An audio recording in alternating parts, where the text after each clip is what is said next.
Bentrovati al meteo. Alta pressione un po' più debole, avremo sempre tempo in prevalenza stabile, ma non si esclude qualche disturbo.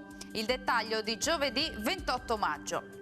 Sul Veneto sarà una giornata all'insegna del sole, dappertutto il cielo si presenterà sereno o al massimo poco nuvoloso. Nel pomeriggio probabilità di piovaschi sparsi in aumento, dapprima solamente sulle zone montane e specie dalla sera anche su parte delle aree pianeggianti. Temperature minime fino a 14 gradi, valori massimi compresi invece tra i 21 e i 27 gradi. Ci spostiamo ora sul Friuli Venezia Giulia, anche qui avremo un ampio soleggiamento, ma nelle ore pomeridiane non si esclude qualche acquazzone sui rilievi. Temperature minime tra 10 e 14 gradi, massime tra i 22 e i 24 gradi all'incirca.